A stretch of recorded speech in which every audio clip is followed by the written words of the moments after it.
Hello and welcome, everyone. My name is Brian Smith.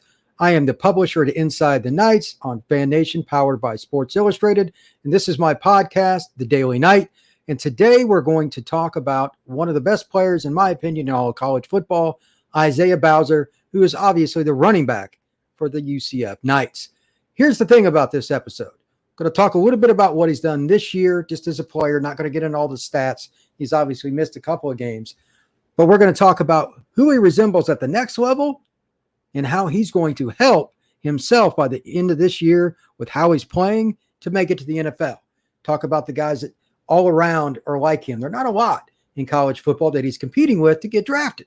It's kind of a fun thing to talk about once in a while, look at things individually instead of just team.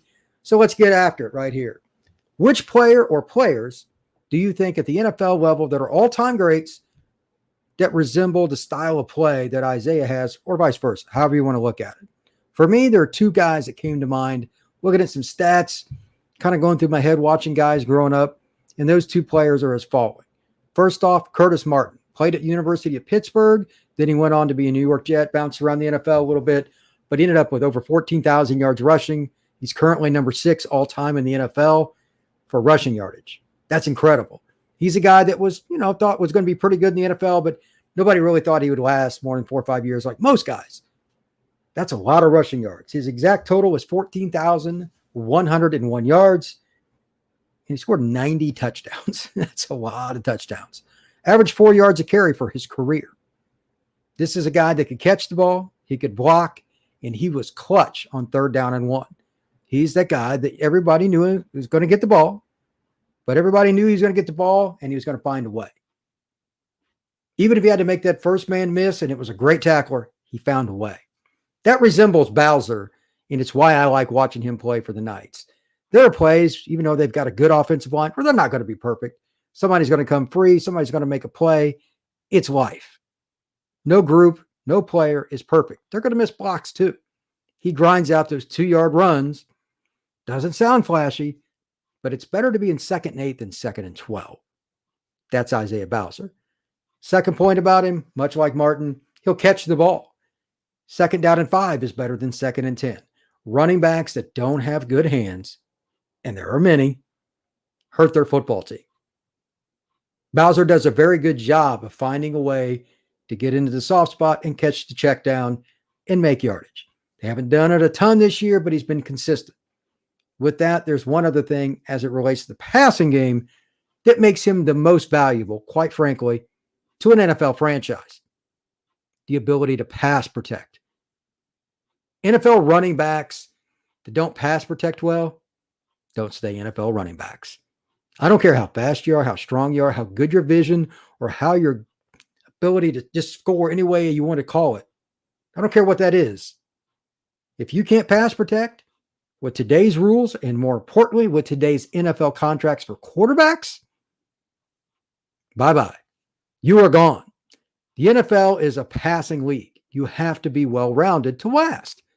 Even guys like Adrian Peterson, who came into the league and everybody wanted him, you got to be able to pass protect. He learned how to do it. He survived because of it. And he was a great runner.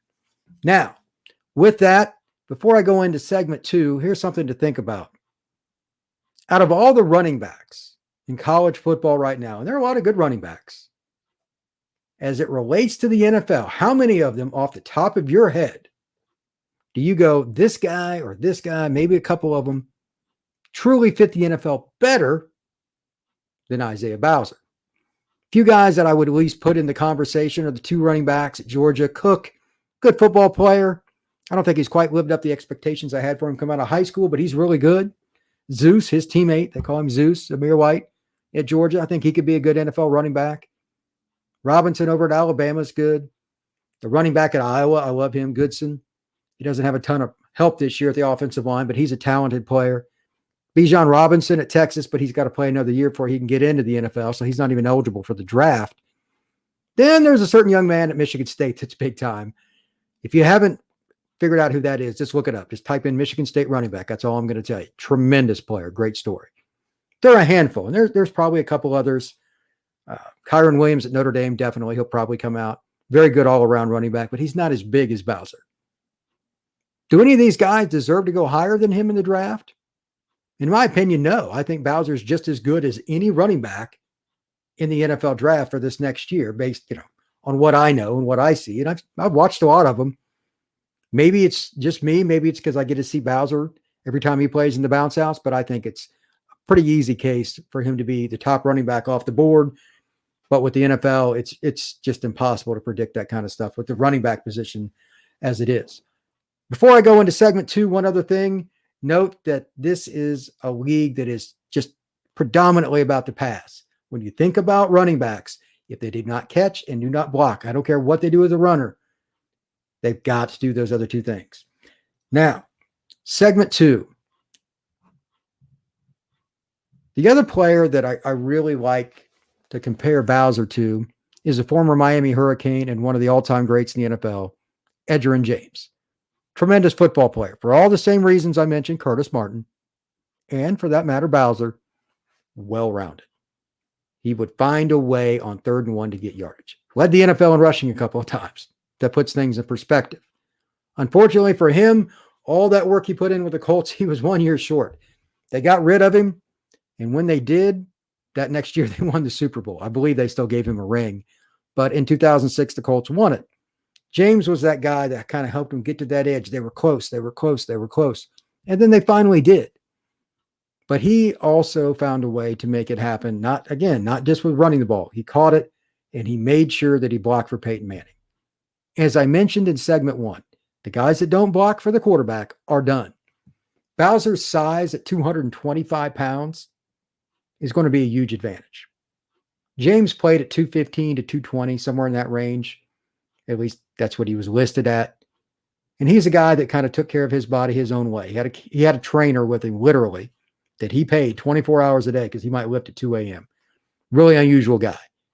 But he got it done because he kept his body in great shape. Bowser's the same way. If he walks by you, you know it. Like he is impressive. He has put in the time. He does not mess around. His body is in phenomenal shape. That's one of the things you've got to look at as a running back, because the tread on the tires at the NFL level is short. NFL running backs, no matter what their physical attributes coming in, they get beat up really quick. The NFL team that takes Bowser is going to get a guy that's just dedicated. I get to see it. Again, just going to a press conference, he walks by you, you're not going to mistake him for anybody. You're going to know. That's the kind of thing that the NFL wants. And then on top of it, very well spoken, easygoing, team first, and just a guy that wants to win. Give me all those guys you can get. Edgerrin James was a lot like that, even though he led the league in rushing a couple times due to his just sickening talent. That was Peyton Manning's offense. James knew it. Didn't care. He wanted to win. That's the same thing that Bowser is. And that's why he's going to be a successful player at the National Football League level. And I think he's going to be that guy for quite some time, 5 to 10 years. I don't think he's going to be a flash in the pan. Again, all the off-the-field attributes, the press conferences, everything that he would need to do, Bowser fits what the NFL wants. They want their best foot forward in a very touchy, media-centric world that we're in. People are always looking to get famous on Facebook or whatever if they found out something with you and just to laugh at you. That's what sells, and the NFL does everything they can to shun it. Isaiah Bowser will do very well in that. You're not going to find a bunch of skeletons in his closet. Just a great dude. So with that, I'm going to wrap it up. But I just wanted to kind of talk about a great player for UCF and one I think is going to do very, very well at the next level. He's earned that right. He's played hard as heck, and I don't even care what his stats are. I could pull him up in 2 seconds. I don't need to see him. You don't need to hear him. He's going to get you 100 when he's healthy, and he's going to do it without complaining. He'll catch it. He'll run it. He'll block.